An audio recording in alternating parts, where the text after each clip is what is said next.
ఇశ్రాయేలు కాపరి విశ్వముని ఊపిరి, ఇశ్రాయేలు కాపరి విశ్వముని ఊపిరి, పరలోక సారథి ప్రభునా వారధి, పరలోక సారథి ప్రభునా వారధి, యేసు నా రథ సారథి నా హృదయ కాపరి. ఇశ్రాయేలు కాపరి విశ్వముని ఊపిరి, ఇశ్రాయేలు కాపరి విశ్వముని ఊపిరి.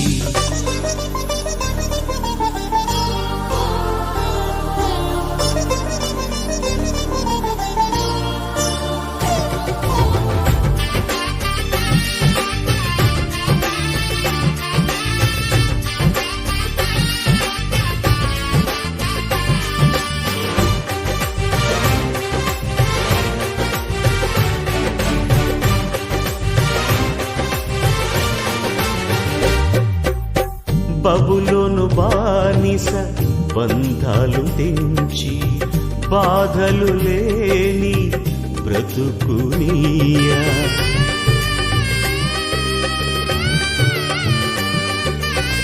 బబులోను బానిస బంధాలు తెంచి బాధలు లేని బ్రతుకునియా, సిలువ కాటాలో శ్రమల కౌగిటిలో, సిలువ కాటాలో శ్రమల కౌగిటిలో రక్తము కాచి రక్షణనిచ్చిన నా యేసయ్య, నీ రక్తము కాచి రక్షణనిచ్చిన నా యేసయ్య.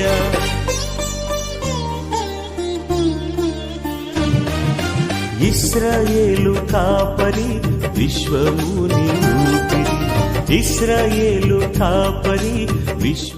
4వ అధ్యాయము 37 నుంచి 50 వచనం. మరలా ఆయన వచ్చి వారు నిద్రించుచుండ చూచి, సీమోను, నీవు నిద్రించుచున్నావా? ఒక గడి అయినను మేలుకొని ఉండలేవా? మీరు శోధనలో ప్రవేశించకున్నట్లు మెలకువగా నుండి ప్రార్థన చేయండి. ఆత్మ సిద్ధమే గాని శరీరం బలహీనమని పేతురుతో చెప్పి తిరిగిపోయి ఇంతకు ముందు పలికిన మాటలను పలుకుచూ ప్రార్థించారు. ఆయన తిరిగి వచ్చి చూడగా వారు నిద్రించుచుండి, ఏలైనగా వారి కన్నులు భారంగా ఉండెను. ఆయనకేమి ఉత్తరమీయవలెనో వారికి తోచలేదు. ఆయన 3వసారి వచ్చి, మీరిక నిద్రపోయి అవసరం తీర్చుకోండి, ఇక చాలును, గడియ వచ్చినది, ఇదిగో మనుష్య కుమారుడు పాపుల చేతికి అప్పగింపబడుచున్నాడు, లెండి వెలుదము, ఇదిగో నన్ను అప్పగించువాడు సమీపించుకున్నాడని చెప్పాడు. వెంటనే ఆయన ఇంకనూ మాట్లాడుచుండగా 12 మంది శిష్యులలో ఒకడైన ఇస్కరియోతు యూదా వచ్చెను. వారితో కూడా బహుజనులు కత్తులు గుదియలు పట్టుకుని ప్రధాన యాజకుల యుద్ధ నుండి, శాస్త్రుల యుద్ధ నుండి, పెద్దల యుద్ధ నుండి వచ్చింది. ఆయనను అప్పగించువాడు నేనెవరిని ముద్దు పెట్టుకున్నాను, ఆయనే యేసు. ఆయనను పట్టుకొని భద్రంగా కొనుక్కోవడని వారికి గుర్తు చెప్పి ఉండేది. వాడు వచ్చి వెంటనే ఆయన యుద్ధకు పోయి, బోధకుడా అని చెప్పి ఆయన ముద్దు పెట్టుకునగా వారు ఆయన మీద పడి ఆయనను పట్టుకునేది. దగ్గర నిల్చున్న వారిలో ఒకడు కత్తి చూసి ప్రధాన యాజకుని దాసుని కొట్టి వాని చెవి తేనడిగాడు. అందుకు యేసు, మీరు బందిపోటు దొంగ మీదకి వచ్చినట్టు కత్తులతోనూ గుదియలతోనూ నన్ను పట్టుకొని వచ్చిద్రా? నేను ప్రతిదినం దేవాలయంలో మీ యుద్ధ ఉండి బోధిస్తుండగా మీరు నన్ను పట్టుకొనలేదు. అయితే లేఖనంలో నెరవేరినట్లు ఇలాగ జరుగుతున్నదని చెప్పాను. అప్పుడు వారందరూ ఆయన విడిచి పారిపోయారు.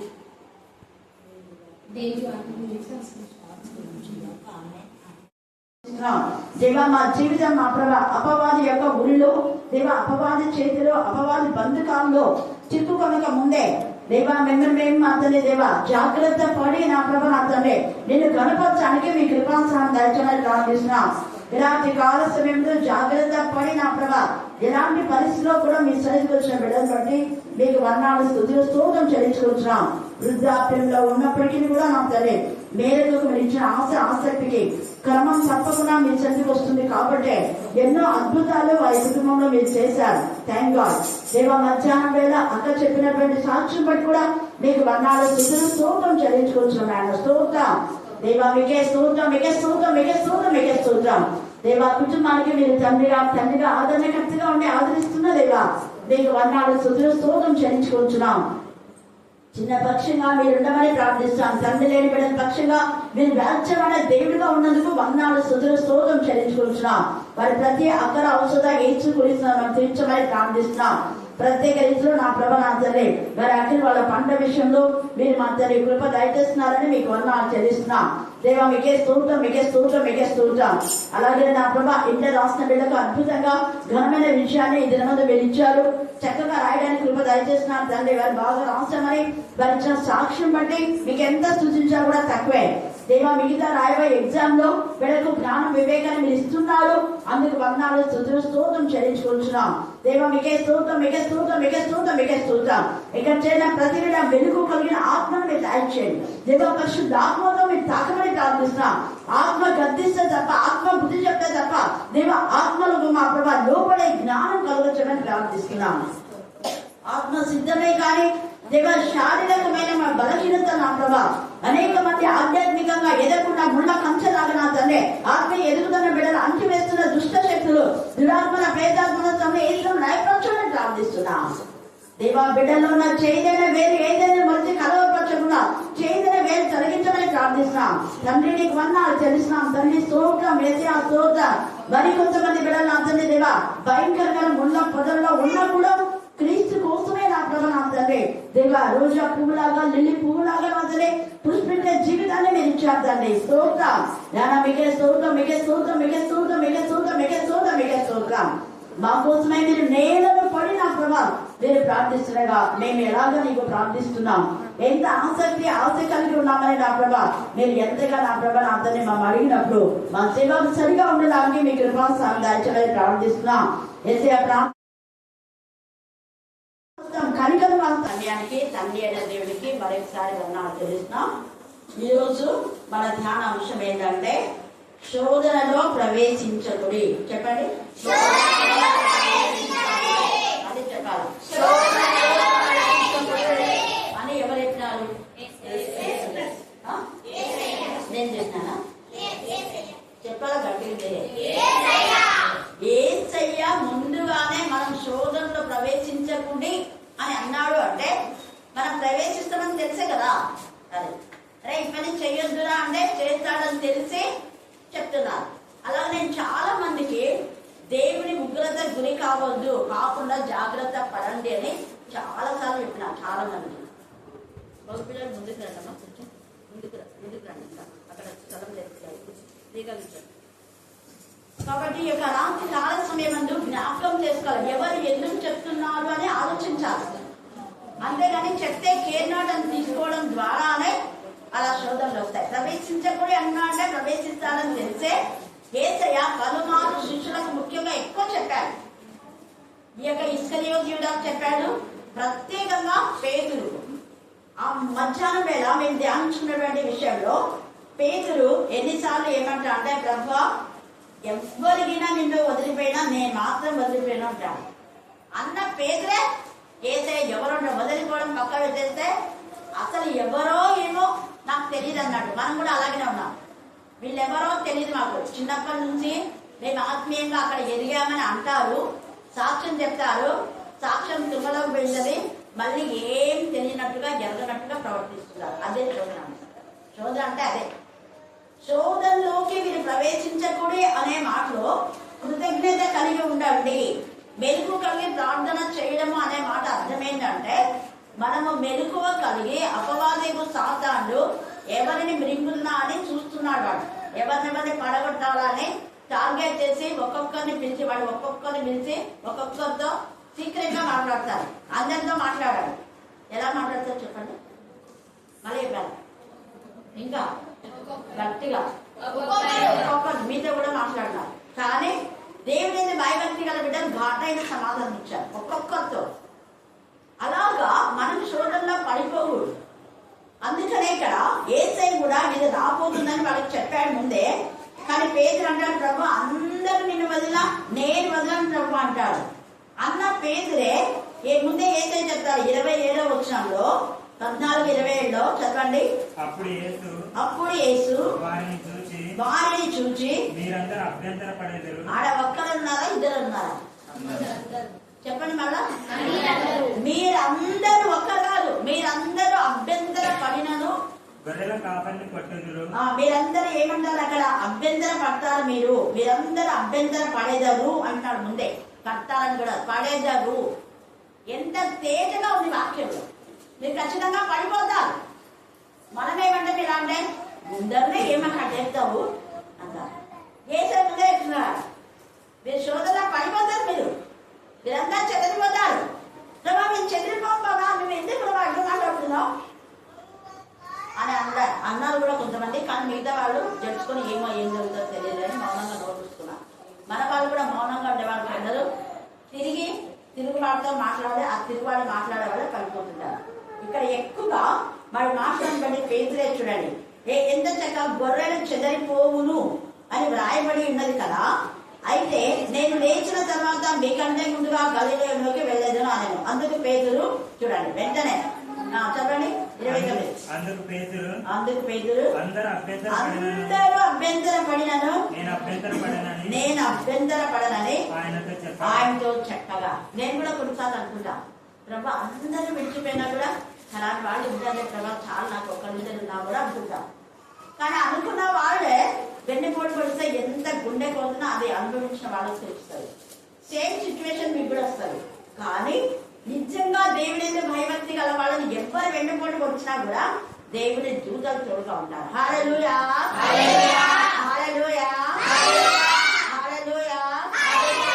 అక్కడ ఇక్కడ అందరూ పోయినా యేసయ్యకు దూతలు తోడుగా ఉంటారు. అందుకే యేసయ్య అంటారు, నేను అడిగితే వ్యూహంలో సైన్యం రాలేదని మీరు అనుకుంటున్నారా? వీళ్ళందరూ నన్ను వదిలిపోయినా కూడా ఎవరు లేని నేను కొట్టరు అని మీరు అనుకుంటున్నారేమో. నేను అడిగినా అంటే వ్యూహంలో వ్యూహంలో అంటే 12,000 సేన. 12,000 వస్తారు. ఈ 12 మంది కాదు, ఈ 12 మంది వెళ్ళిపోయినా 12,000 మందిని దేవుడు పంపిస్తాడు. కానీ నేను అలా అడగను. ఎందుకంటే కత్తులతో గుదేలతో మీరు వస్తారా? ఎంత బాధ చూడండి, ఎంత బాధాకరంగా ఉంటుంది. అది కూడా ఎవరు? శిష్యుడే, ఇస్కరియోతు యూద. నేను ముందే చెప్తాను, మీలో కొందరు ఇస్కరియోతు యూదాలు కూడా అయినారు అక్కడ ఆల్రెడీ. చూడండి, అందుకే ఇక్కడ చూడండి 47 వచ్చంలో దగ్గర నిల్చున్న వారిలో ఒకడు కత్తి దూసి ప్రధాన యాజకుని దాసుని కొట్టి వాని చెవి తెగ నరికాడంట. వారిలో అంటే ఎవరు? పేతురే, దుర్గు పేతురు. అప్పుడు వెంటనే ఏసయ్యన్నాడు, కత్తిని వల్ల పెట్టి పేతురు, నువ్వు రేపు నన్ను మొక్కనని నువ్వు కూడా అంటావు. పెద్ద బుద్ధిమంతులాగా ఇక్కడ ఎంత రూషం వచ్చేసి చెవి నరుకుతున్నావు. కత్తి ముందు వల్ల పెట్టేస్తాయి. కత్తి పట్టేవాడు కత్తి చేతనే నాశనం అవుతాడు. వాక్యంలో ఉంది, కర్ర పట్టేవాడు కర్రలతో వాళ్ళపైన ఒకరిపైన కర్ర ఇస్తే 100 కర్రలు వాళ్ళపైన ఎత్తుతారు. గుర్తు పెట్టుకోవాలి. అందుకని ఇక్కడ అంటాడు, అందుకు యేసు మీరు బందిపోటు దొంగ మీదికి వచ్చినట్లు కత్తులతోనూ గురియలతోనూ నన్ను పట్టుకొని వచ్చిందిరా? నేను ప్రతిదినము దేవాలయంలో మీ యొద్ద నుండి బోధించుతుండగా మీరు నన్ను పట్టుకోలేదు. అయితే లేఖనం నెరవేరినట్టు కొన్నిసార్లు మన జీవితంలోనికి బాధ, వేదన, రోదన, లేఖనం నెరవేరినట్టు దేవుడు అలౌ చేస్తాడు. హల్లెలూయా, హల్లెలూయా, హల్లెలూయా, హల్లెలూయా. దావీదు ఏదో పాపం కదా అని చావు బతుకల మధ్య ఉండేటటువంటి షిమిని రక్షిస్తాడు. ఇక మరణించవలసిన అంచులలో ఉండేటటువంటి వాళ్ళ యజమానులు అందరూ వదిలేస్తారు.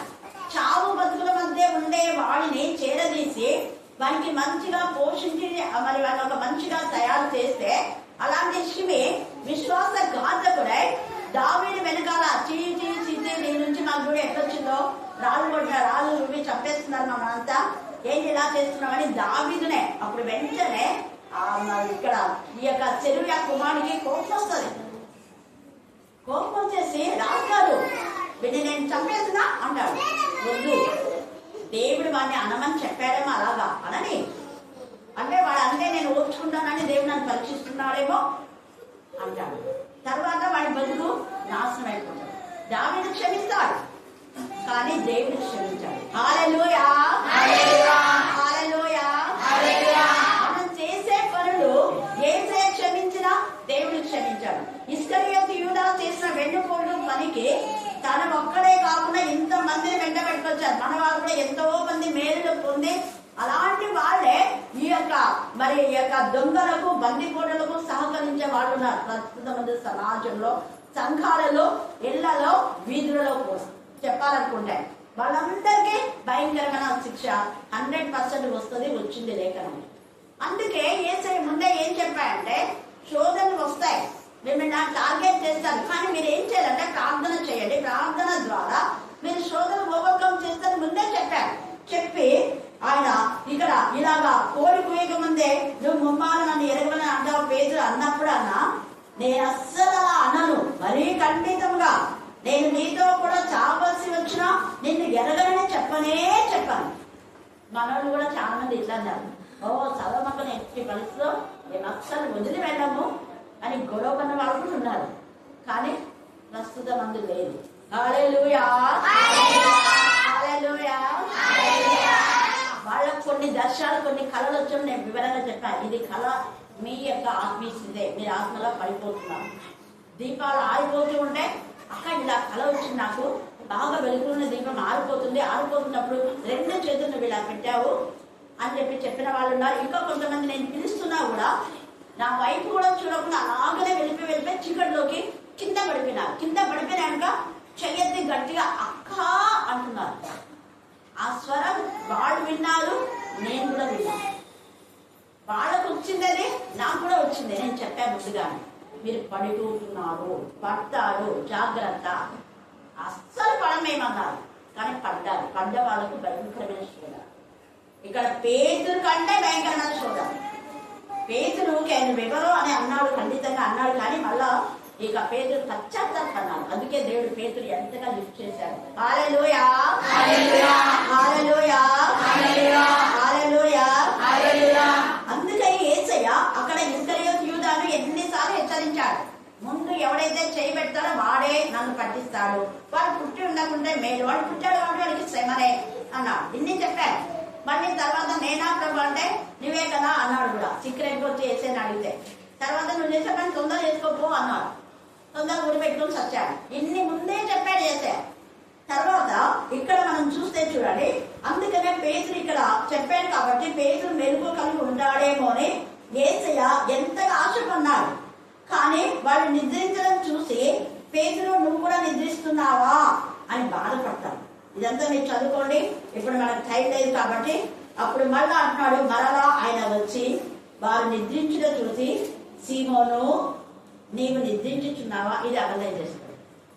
ఇక 11 మంది ఉన్నారు కదా, 11 మంది కూడా నిద్రలోనే ఉన్నారు కదా, వాళ్ళు కూడా అన్నారు. కానీ స్పెషల్ గా పేతురు పేరు ఎందుకు మెన్షన్ చేశాడు చెప్పండి. ఇంకా అతను శోధనలో పడ్డాడని అన్నిసార్లు హెచ్చరిస్తున్నాడు.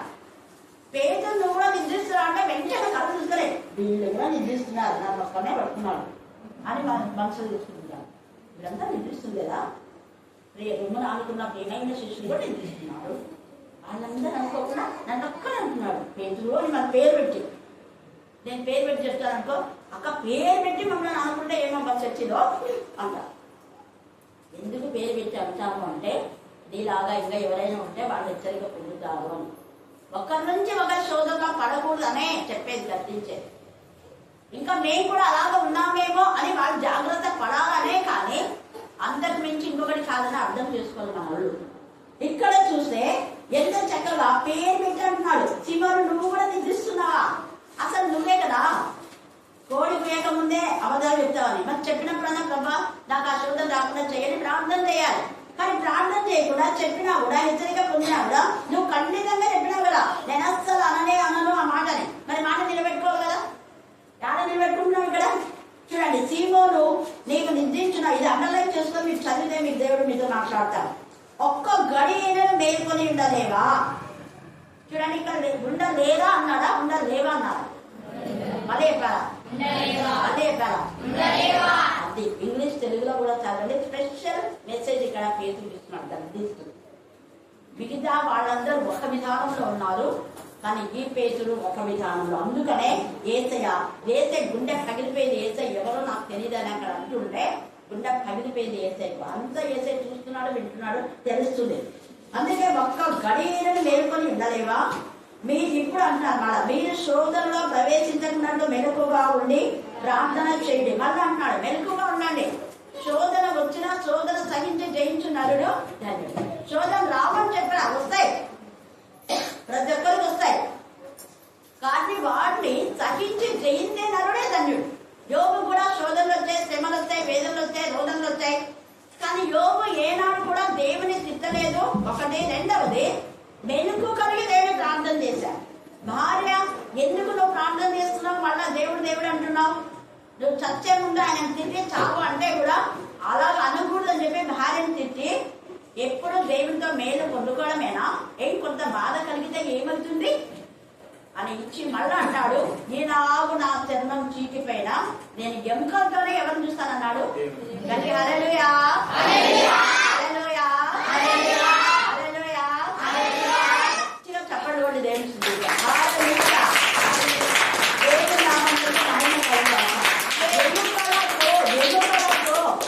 దేవుడిని చూస్తామన్న నిరీక్షణ అనుకున్నా. ఎంత నిరీక్షణ దేవుడిని చూడండి. అది శోధనలో ప్రవేశించకుండా వెలుగుండే ప్రార్థన చేయడం అంటే. అందుకే యోగు ప్రార్థన దేవుడు విన్నాడు. మిగతా ముగ్గురు ఎలికజు, జోకలు, తేమలు, బిడ్డలు నలుగురు ఉన్నారు కదా, వాళ్ళ ప్రార్థన వాళ్ళ బలి అర్పించడానికి తీసుకొస్తే నేను తీసుకోవాలన్నా మీరు శోధించారు. యోగులు నన్ను కూడా బాధ పెట్టారు. అందుకనే దేవుడు వాళ్ళ అర్పణ తీసుకోలేదు. కొందరు అర్పణ తీసుకోరు, అంగీకారం కాదు. నేను అందుకే కొంతమంది ఇచ్చినటువంటి పనులు కానీ, వస్త్రాలు కానీ, కానుకలు కానీ వెంటనే తిరిగి ఎన్నికి పంపిస్తా. ఎందుకంటే ఇక్కడ మనకుండి వాక్యంలో ఉంది కాబట్టే వాక్యానుసారంగానే మనం వెళ్ళాలి. అక్కడ ఇస్కరియోతు యూదా 30 వెండి నాణ్యాలు తీసుకుని వచ్చినాడు. బాధ ఇచ్చిన దయాన్ని చెప్పి తీసుకున్నారా? ఏమన్నారు? ఇట్లాంటివే దేవుడి సంధిలో వేసేది, తెచ్చేది అడబడే అన్నారు. వేరే వాళ్ళు పోయి దాన్ని ఏదో రక్త కాయదామని కొన్నారు శ్మశాన భూమి. వాడు చచ్చిపోతాడని తెలిసే శ్మశాన భూమి కొన్నారు. ఈ యొక్క రాత్రి కాల సమయంలో ఎలా ఉన్నాం, మన పరిస్థితి ఎలా ఉంది, కష్టం వేసుకోవాలా. యోగులాగా చివరిదాకా శ్రమల్లో శోధనలో నిర్వహిస్తున్నామా? అలాగనే దానియేలు కూడా వచ్చింది శోధన, చాలా శోధన. కానీ ఆ శోధనలో సహించాడు, జయించాడు. తర్వాత జయ జీవితంలో ఇంకొకటి ఏం చేశాడు? ప్రభుని గణపరచగలిగినాడు. అదే మనం శోధన సహించాలి, జయించాలి. ప్రభుని గణపరిచినప్పుడు దేవుడు మనను గణపరుస్తాడు. ఇక్కడ చూడండి, దానియేలు 2వ అధ్యాయం 19 నుంచి 21 దాకా చదవండి. దానియేలు 2వ అధ్యాయం 19 నుంచి 21. అంతట రాత్రి యందు దర్శనం చేత ఆ మర్మము దానియేలునకు బయలుపరచబడెను కనుక దానియేలు పరలోకమందున్న దేవుని స్తుతించెను. చూడండి, దానియేలు అని చెప్పండి. దానియేలు పరలోకమందున దేవుని ఏం చేశాడంట? స్తుతించాడు. స్తుతించి ఏమంటాడు చూడండి, ఎట్లనగా దేవుడు జ్ఞానబలములు కావాలి. ఇది అండర్లైన్ చేసుకుని చాలా మంది స్టూడెంట్స్ ఉన్నారు. దేవుడు జ్ఞాన వివేకములు మనకు దయచేస్తాడు. గట్టిగా చూడండి, హల్లెలూయా, హల్లెలూయా. మీకు జ్ఞానము వివేకం కావాలన్నా ఈరోజు బైబిల్ స్టడీ వరుస క్రమంలో మనం ప్రతిరోజు కూడా వరుస క్రమంలో ధ్యానం చేస్తున్నాం. ఈ రోజు జ్ఞాన వివేకముల గురించి దేవునితో మాట్లాడుతున్నా అంటే నువ్వు దేవుని పైన ఆధారపడు. ఎంత క్రిటికల్ కండిషన్ లో దానియేలు దేవుని సన్నిధిలో దేవుని ప్రార్థిస్తున్నాడు. దేవా, నువ్వు కాక ఇంకెవరు జ్ఞాన వివేకం ఇచ్చే దేవుడో కాదు, నువ్వు మాత్రమే. అందుకే ఈ జ్ఞాన వివేకం ఇచ్చినందుకు రాజు దానియేలుకు ఎలాంటి పరిస్థితిలో లోపడతాడో చూడండి. 46వ వచనం చదవండి. అంతటా రాజు నెబుకద్నెజరు దానియేలునకు సాష్టాంగ నమస్కారం. చూడండి, అండర్లైన్ చేసుకోండి. ఒక రాజు ఖైదీ, ఇక్కడ దానియేలు చెప్పాలనుకుంటే దాసుడైనటువంటి దానియేలుకు, బందీగా ఉన్నటువంటి దానియేలు బందగా గృహంలో నుంచి తీసుకొని వచ్చి దానియేలుకు రాజు ఏం చేస్తాడంటే సాష్టాంగ పడుతున్నాడు. చూడండి, శాస్త్ర జ్యోతి ఏమనుకోకుండా అక్కడ కూర్చున్నాను. పిల్లలు దయచేసి, ఎందుకంటే ఇంతకుముందు కూడా కొన్ని ఇన్స్ట్రుమెంట్స్ పగలగొట్టినారు, జాగ్రత్త. మీ పిల్లలు మీరే జాగ్రత్త. హల్లెలూయా, హల్లెలూయా. కాబట్టి యొక్క రాత్రి కాల సమయంలో మనం జ్ఞాపకం చేసుకోవాలా. ఎంత చక్కగా అక్కడ పరిశుద్ధాత్మ దేవుడు నెబుకద్నెజరుతో మాట్లాడినాడు. నెబుకద్నెజరుతో మాట్లాడినందు వలననే అతని అంత ఇదిగా, యూదులు అంటే అంత ఇదిగా ఉన్నటువంటి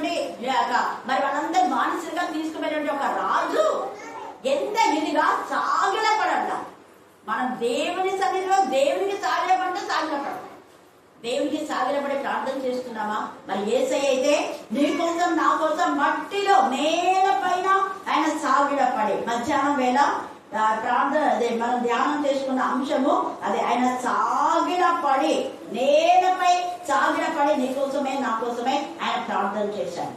ఎంత చక్కగా చూడే, చింతాక్రాంతుడై ప్రాణం పోవునంతగా ఆయన బాధపడుతున్నాడు. అలాంటి పరిస్థితిలో నీ కోసం నా కోసం ఆయన నేల మీద పడి, 35వ వచనం మరోసారి చదివి అర్థం చేయండి, అండర్లైన్ చేసుకోండి. కొంత దూరము సాగిపోయి నేల మీద పడి, చూడండి, కొంత దూరం సాగిపోయి నేల మీద పడి. అక్కడ మనకు చేపలు ఉన్నాయి, చేపల మీద మోకాలు ఉన్నామంటే ఉండే, లేదా ఇంట్లో మోకాలను చేసే వాళ్ళు ఉన్నారు కొంతమంది, మంచిదే. సాగిలపడండి నేల మీద, ఆ మట్టిలో. అవసరమా యేసయ్యకు? దేవుని కుమారుడు, రాజు రాజు, ప్రభుల ప్రభు. కానీ నీవు నేను నరక అగ్ని గంధకాల నుంచి విడిపించబడాలని ఆయన నేల మీద పడి ఆయన అది ప్రార్థన. ఇక్కడ శిష్యులకు చెప్పారు కానీ వాడు తగ్గించుకోలేదు, ప్రార్థన చేయాలి. వాళ్ళు నేల పడకపోయినా, మోకాల మీద ఉండకపోయినా కనీసం హృదయంలో ఉన్న ప్రార్థన చేసిండే ఈ శోధన నుంచి తప్పించబడేది వాళ్ళు. వీళ్ళ కోసమే యేసయ్య నేల పడాడు. ఇస్కరియోతు యూదా చివరి దాకా ఆయన వరకు ప్రార్థన చేస్తాడు. అతను ఉరి వేసుకోకూడదు, ఉరి వేసుకుంటాడని తెలిసి యేసయ్య, పేదలు దొంగతాడని తెలుసు. అందుకనే వాళ్ళ కోసమే నిజంగా యేసయ్య నేల పడ్డాడు, ఇంకా మనందరి కోసం. హల్లెలూయా. మనం కింద పడిపోకూడదు అని మనం తన చేతుల్లో ఎత్తి పట్టడం ద్వారా. అందుకనే చూడు, మన చేతుల మీద మేము మనం చేతుల్లో చెక్కుకొని ఆయన మన కోసం నేల మీద పడ్డాడు. మరి మనం ఏం చేస్తున్నాం? తగ్గించుకుంటున్నామా? శూదంలో ప్రవేశించకుండా మెలుకుబడి ప్రార్థన చేయమంటే, ఇక్కడ ప్రార్థన చేశారు కాబట్టి మెలుకుబడి ప్రార్థన చేస్తే ప్రార్థన సహిత మనకు సాగిల పడతాం. కలెక్టర్ సహితం మనం ప్రార్థన చేయమని చెప్తాం. ఇక్కడ జరిగింది రాజు నెబుకద్నెజర్ రాజు దానియేలుకు సాష్టాంగ నమస్కారం చేసి అధిపతులలో ఒక అధిపతిగా మరి ఉన్నత స్థాయిలో దాన్ని హెచ్చించడానికి కారణం ప్రార్థన. వాళ్ళు ముమ్మారు మానక చేశారు. ఎంత ఇదిగా మరి ఆ దండోరంతా వేయించారు. ఎవరు ప్రార్థన చేయకూడదు అంటే ఇప్పుడు 6వ అధ్యాయం చదవండి. దానియేలు 6వ అధ్యాయం 10-12 వచ్చిన. ఇట్టి శాసనము సంతకం చేయబడినని దానియేలు తెలుసుకున్నాను. అతడు తన ఇంటికి వెళ్ళి, చూడండి, తన ఇంటికి వెళ్ళి యథాప్రకారం అండర్లైన్ చేసుకోండి. యథార్థత ఉందా? యథాప్రకారంగా మన క్రమం తప్పకుండా వస్తున్నామా ప్రార్థనకు? యథాప్రకారంగా అనుదినము ముమ్మారు మోకాళ్ళుని తన ఇంటి పైగది కిటికీలు యెరూషలేము తట్టునకు తెరవబడి ఉండగా తన దేవునికి ప్రార్థన చేశారు. మానలేదు. ఎవరు మానమన్నా? మీరేం చేస్తున్నారు? వాళ్ళ మాట మీద మాట్లాడుతున్నారా? సహవాసం కూడా మానవుడు అని చెప్పారు. నేను ఒకరికి చెప్పాను, సహవాసాన్ని మానవద్దు. ఎంతమంది పెళ్లిళ్ళు అయి కూడా సహవాసం ఉన్నారు. ఎవరైతే పెళ్లిళ్ళైనా పెళ్లి కాకపోయినా సహవాసం మానారో వాళ్ళందరికీ శోధన వచ్చింది. శోధన ఎలాంటిది అంటే, ఒకప్పుడు చావు బ్రతుకుల మధ్య ఉండి బాగుపడిన వాళ్ళు మళ్ళా సేమ్ సిచ్యువేషన్ దేవుడు తీసుకొచ్చాం. చావు బ్రతుకు మళ్ళీ పక్కన పెట్టేదే కొందరు వాళ్ళ ఇంట్లో చనిపోయారు. బాధకరం. ఎందుకు అది జరిగింది అంటే శోధన. ముందే చెప్పినా వినని వాళ్ళకు అంతే. చెప్పేది కేరళ వాడు. సహవాసం అంటే ఎంత నిర్లక్ష్యం. ఈ రాత్రి మనం జ్ఞాపకం చేసుకున్నాం. అక్కడ ఇస్కరియోతు యూదాను చాపడానికి కారణం అదే, నిర్లక్ష్యం. లోకస్తులతో సహవాసం. ఎవరితో ప్రధాన యాజకులు అంటే ఆయన సహవాసం. ప్రధాన యాజకులు, శాస్త్రులు, పెద్దలు. ఆ పెద్దలు కాపాడారా ఆయనను ఉరి వేసుకోకుండా? శాస్త్రులు కాపాడారా? లేదు కదా. దేనికోసం వాళ్ళతో సహవాసం చేస్తున్నారంటే ఏదో ఒకటి దండుకోవడానికి. ఈ యొక్క రాత్రి కాల సమయంలో మన సహవాసం అయితే దేవునితో ఉన్న ఆత్మ సిద్ధమే. ఆత్మతో సహవాసం చేస్తున్నటువంటి దానియేలు కాపాడబడ్డమే కాదు, ఏ రాజు అయితే ప్రార్థన చేయకూడదు అన్నాడో అదే రాజు సాగిల పన్నాడు దావీదు. అది హల్లెలూయా, హల్లెలూయా, హల్లెలూయా, హల్లెలూయా. తర్వాత యోనా కూడా దేవుని ప్రతినిధైనా, దేవుని గురించి అన్ని తెలిసి కూడా ఒక ప్రవక్త అయింది కూడా దేవుని మాటకు లోబడలేదు. కారణం 2వ అధ్యాయంలో అంతా అంటాడు, అయ్యో దేవా, నేను నాచు నా తల చుట్టుకుంది అంట. ఎవరు చెప్పినా నీకు నాచు చుట్టుకోండి. ఎవరు చేయమన్నా? దేవుడు చెప్పిన మాట వింటే చెప్పినట్టుగా వెళ్ళకుండా నినివేకి వెళ్ళమంటే తారసుకు వెళ్తాడు. దేవుడు ఎవరు చెప్తే ఇంకోటి చేస్తాడు. నేను దేవుని కంటే పెద్ద జ్ఞానవంతున్నాను. అప్పుడు మళ్ళీ ఏమంటాడు, ఈ యొక్క ఉపద్రవం ఎందుకు వచ్చిందో నాకు అర్థమైంది, నా నుంచే వచ్చిందని నాకు తెలుసు. ఈ నిద్రపోతా నిద్రపోతున్నాడు, ప్రార్థన మెలుగుకొని ప్రార్థన చేయకుండా మేమంతా ప్రార్థన చేస్తుంటే నా దేవతలకు నువ్వు నీ దేవుని మొదలుపెట్టుకోవా? అప్పుడు నాకు అర్థమైపోయింది, నా నుంచే ఇది వచ్చింది నాకు తెలుసు, నీ నుంచే వచ్చింది అని వాళ్ళు తేటగా చెప్పారు. అంటే దానికి ఎందుకు ఆ మాట అన్నారు, మేము ఎన్నోసార్లు ఈ యొక్క ఉపద్రవం నుంచి కాపాడబడినా, కానీ ఈరోజు ఇంతగా ముట్టెట్లా వచ్చిందంటే నీ నుంచే. అంటే అప్పుడు వెంటనే అన్నాడు, సార్ నా నుంచే కదా, నన్ను ఎత్తి తీసి పడేయండి నేను. కనీసం అలా ఒప్పుకున్నారు, వాళ్ళతో ఒప్పుకోరు. ఎప్పుడైతే యోనాను పడేసాడో సముద్రం ఏమైపోయింది, నిమ్మల్ని. అప్పుడు లోపలికి వెళ్ళి అప్పుడు ప్రార్థన చేస్తున్నాడు. అక్కడ దేవాలను క్షమించు, నాచు పెట్టుకోనిందంట తలంతా. మరణపు లోయల్లో ఉన్నాడు, మరణపు అంచుల్లోకి ఉన్నాడు. దేవుడు కనికరంగా తండ్రి కాబట్టి ఒక చేపకు ఆజ్ఞాపించి ఏం చేయండి యోనాను, ఎంత ప్రేమ. అన్ని ఎదురాడినా కూడా యోనాను దేవుడు ప్రేమించాడు. దేవుని మాట ధిక్కరించినా కూడా, తిరుగుబాటు చేసినా కూడా, కాకపోతే దేవుడు అర్థం చేస్తున్నాడు. అతను ఒక మనిషి కదా, భయపడుతున్నాడు. దేవుడు కనికరంగా తండ్రి అదే అంటాడు కదా ముందే, నువ్వు కనికరం తండ్రివి, నేను పోయి చెప్పినాక మళ్ళా నువ్వు వాళ్ళకి నినివే పట్టణాన్ని నాశనం చేయకపోతే వాళ్ళంతా నన్ను రాళ్ళతో కొట్టి చెప్తారు. ఊకే నాశనం నాశనం అంటువే, నాశనం అయితే మేము బాగున్నాం కదా, మనల్ని ఇవ్వాలి. దేవుడు ఏదో కనికరంగా మేం చేస్తే మన వాళ్ళు చెప్పేది ఇదే. కానీ దేవుడు చెప్పింది చెప్పినట్టుగా చెప్పాలి. మనకి ఏమైపోయినా పర్వాలేదు. ఇక్కడ యోనా తన సేఫ్జోన్లో ఉన్నాడు అనుకున్నాం, కానీ నరకాన్ని గంధకాల పాతాళంలో నుంచి దేవుడు అనుకుంటున్నాం. దేవుడు పాతాళ గర్భం నుంచి పైకి తీసుకొచ్చాడు. హల్లెలూయా, హల్లెలూయా, హల్లెలూయా. అలాగే సాంసన్ కూడా చివరిలో తన తప్పు తెలుసుకొని ఒక్క మాట అడిగాడు, తండ్రి అయిన దేవా, నేను చేసింది తప్పే, కానీ నేను ఆత్మ సంబంధి అనే వ్యక్తిని తెలిసి కూడా అమ్మ ఎన్నిసార్లు చెప్పినా కూడా నేను వెళ్ళలేదు అని పశ్చాత్తాపడి, కానీ నాకు ఇప్పుడు ఒకటి కావాలా తండ్రి, నాకు నీ శక్తిని బలం కావాలి. ఎందుకంటే బలం అంటే పగవారిని నేను చంపాలి. నాశన పురుషులు చావకపోతే వాడు మళ్ళా నాలాంటి వాళ్ళని ఎంతమంది టార్గెట్ చేస్తారు.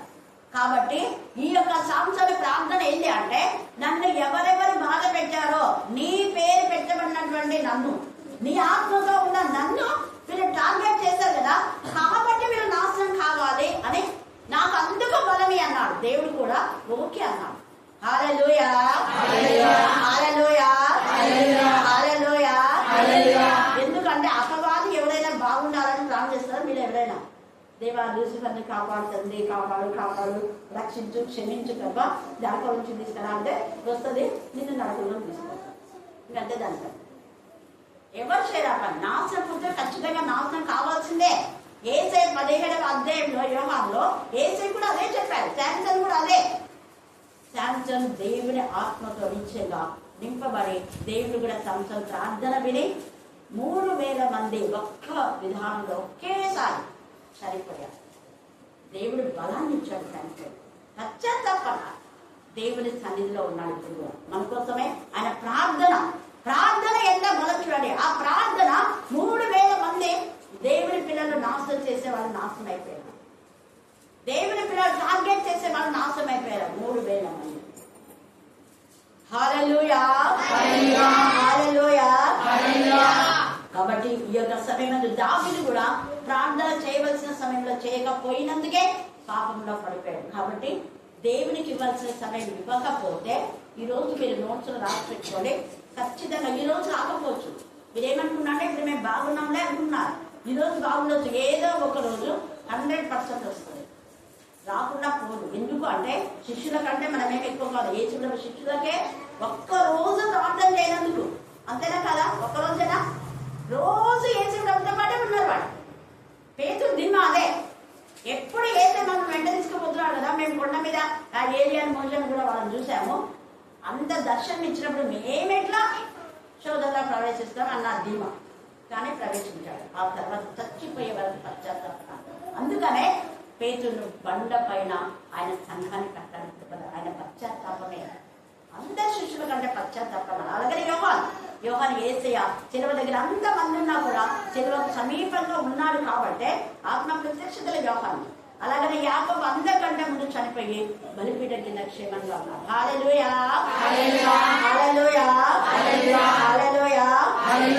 రాత్రి కాల సమయంలో శోధనలో ప్రవేశించకుండా మెలకువగా ఉండి ప్రార్థన చేద్దాం. ప్రార్థన మన జీవితాల్లో అనేక విధాలుగా అద్భుతాలు, ఆశ్చర్యాలు, వింత కార్యాలు, గొప్ప కార్యాలు చేయడమే కాకుండా అనేక మేలు మన జీవితంలో కలగజేస్తూ నెమ్మది కలుగజేసి అపవాది నుంచి మనం తప్పిస్తారు. దేవుడు ఈ వాక్య భాగం దీవించి ఆశీర్వదించుగాక. ఆమేన్, ఆమేన్. చివరి ప్రార్థన సహోదరి మణి మన మీకే స్తోత్రం, మీకే స్తోత్రం, మీకే స్తోత్రం, మీకే స్తోత్రం, మీకే స్తోత్రం నాయన. ఆశ్చర్యకరుడ, ఆలోచనకర్త, నిష్ఠులకు తండ్రి, సమాధానకర్త, మీకు స్తోత్రం, మీకే స్తోత్రం, మీకే స్తోత్రం, మీకే స్తోత్రం, మీకే స్తోత్రం, మీకే స్తోత్రం నాయన. మార్చి నెలలో నా తండ్రి సోమవారంలో మమ్మల్ని నడిపించి నీ వాక్యానుసారంగా నాయన నేను జీవించే కృప, మాకు ధన్యత ఇచ్చిన కృపాను బట్టి వందనాలు, స్తుతులు, స్తోత్రాలు చెల్లించుకుంటున్నాం నాయన. ఈ దినం చూడలేక ఎంతో మంది నాయన మట్టికి మన్నుగా అనుకున్నారు ప్రభా. నీ ప్రేమ చేత, నీ కృప చేత, నీ ఆత్మ చేత నాయన మమ్మల్ని నడిపించి నాయన నీ వాక్యాన్ని నాయన విని నెమ్మది వేసుకునే భాగ్యం దయచేసిన విధానాన్ని బట్టి మీకు వందనాలు, స్తుతులు, స్తోత్రాలు చెల్లించుకుంటున్నాం ప్రభా. అమ్మ చెప్పిన వాక్యాన్ని మా హృదయాలు నాయన నీరు కట్టి ఫలింపచేయమని ప్రార్థిస్తున్నామయ్యా. మేము వినడమే కాకుండా నా తండ్రి ఇతరులకు చెప్పే భాగ్యం ప్రతి ఒక్కరికి దయచేయమని ప్రార్థిస్తున్నాం నాయన. నీకు అనేకమైన వందనలు, స్తుతులు, స్తోత్రాలు నా తండ్రి. ఎక్కడికి కూడి నీ నామం స్మరిస్తారు అక్కడ ఉంటానని సెలవిచ్చిన దేవ, మా మధ్యలో సంచరించిన విధానాన్ని బట్టి నీకు వందనలు, స్తుతులు, స్తోత్రం. మీకే స్తోత్రం, మీకే స్తోత్రం, మీకే స్తోత్రం నాయన. గొప్ప దేవుడు రక్షణ మీకంటూ అసాధ్యం ఏది లేదు నాయన. సమస్తం